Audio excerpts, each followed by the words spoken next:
If you get anybody who has a job that they look up all the time, anybody that does this as a job, they're going to end up with interspinalis issues in their cervical spine. Because they're always extended. Like I had a guy who was a building sprinkler inspector. Right? So his job was to go and inspect all the indoor sprinkler fire systems. And so his whole day was this. Right? I had a guy who was a painter, indoor paint, and he would paint like that. And just look up all the time.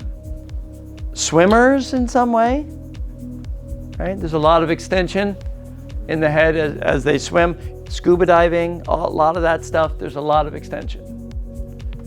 And so anybody who's in extension all the time, the cool thing about these, when they point to where it hurts, they will point to their spinous process. They will point like right in the center, right? Like it's one of the few things they point directly at it. They're like, it's not really over here or over here, it's right here.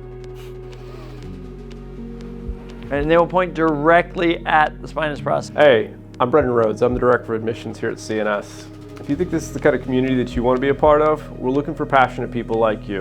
Go to our website, cns.edu, and apply today.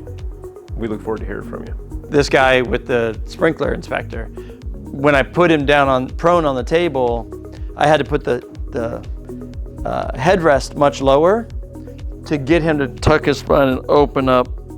Because even just lying there, he was so much an extension that they were all touching and I couldn't get in there, right? So I had to have him really tuck and open up so I could get in between and treat those interspinalis.